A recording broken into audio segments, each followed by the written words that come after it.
Hi. I think most people would agree that very few things in life are absolute. When you're at the car dealership, for example, and the salesman says, "This is my absolute lowest price," it's safe to say there is still a little bit of wiggle room there. Or if you ask your friend what their favourite food is and they say, it depends on my mood, the time of day, etc., etc. It depends. How often have you heard that in response to a burning question? Life, it turns out, is pretty relative, and you'll be happy to know that Einstein would agree.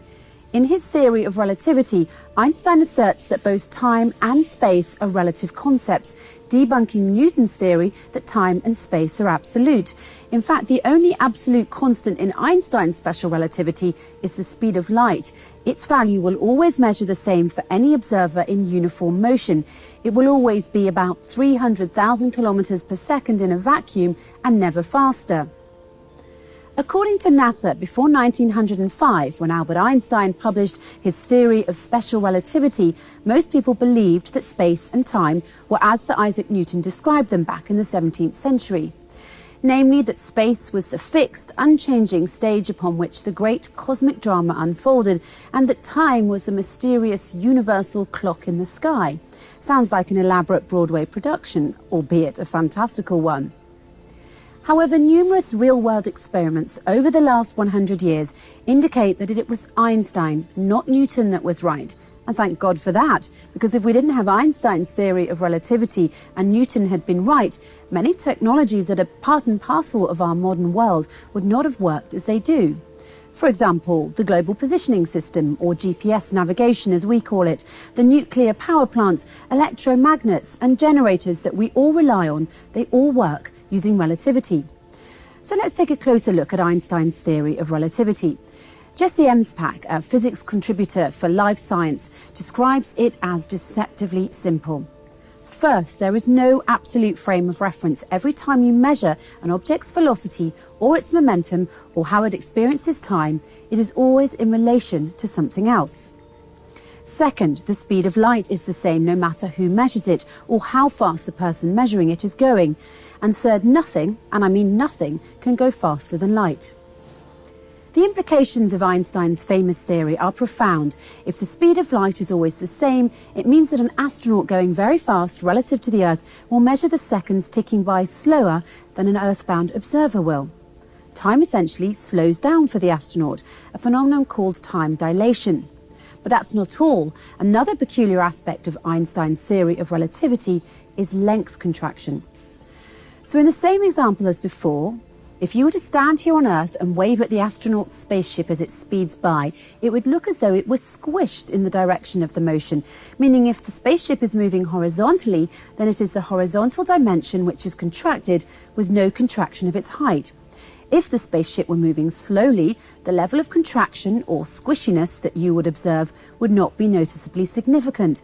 But if it were moving at relativistic speeds, speeds that are a significant fraction of the speed of light, as spaceships tend to do, the length contraction would be significant and actually observable to you. This phenomenon is not due to errors in measurement or faulty observations. The object is actually contracted in length, as seen from the stationary reference frame, u. The amount of contraction of the object is dependent upon the object's speed relative to the observer. So in short, the faster the spaceship is moving, the more contracted it will appear to you. Yeah, I know, 2 words, mind-blowing. Professor James Colata, in his book Elementary Cosmology, From Aristotle's Universe to the Big Bang and Beyond, published in 2015, explains that neither time nor space are absolute quantities by asking us to imagine a meter stick lying on the floor of a room with one end against a wall. Bright lights are shining from the ceiling and the other wall. Now let us rotate the meter stick while looking at its shadows on the wall and the floor. At first, the shadow on the floor is almost equal to 1 meter in length, and the length of the shadow on the wall is very small. As we rotate the stick toward the vertical, the shadow on the floor becomes shorter and that on the wall becomes longer. When the stick is vertical, the shadow on the wall is 1 meter in length. It turns out that something similar happens in the case of special relativity. As the speed of an object increases, its length, in the direction of motion, becomes shorter, while the intervals become longer. It's interesting that the professor chooses this particular example to demonstrate the conclusions and consequences of the theory of special relativity. It's especially interesting because the Quran used the same analogy in its verses. In chapter 25, verses 45 and 46, it says, "Have you not considered your Lord, how he extended the shadow, and if he willed, he could have made it stationary?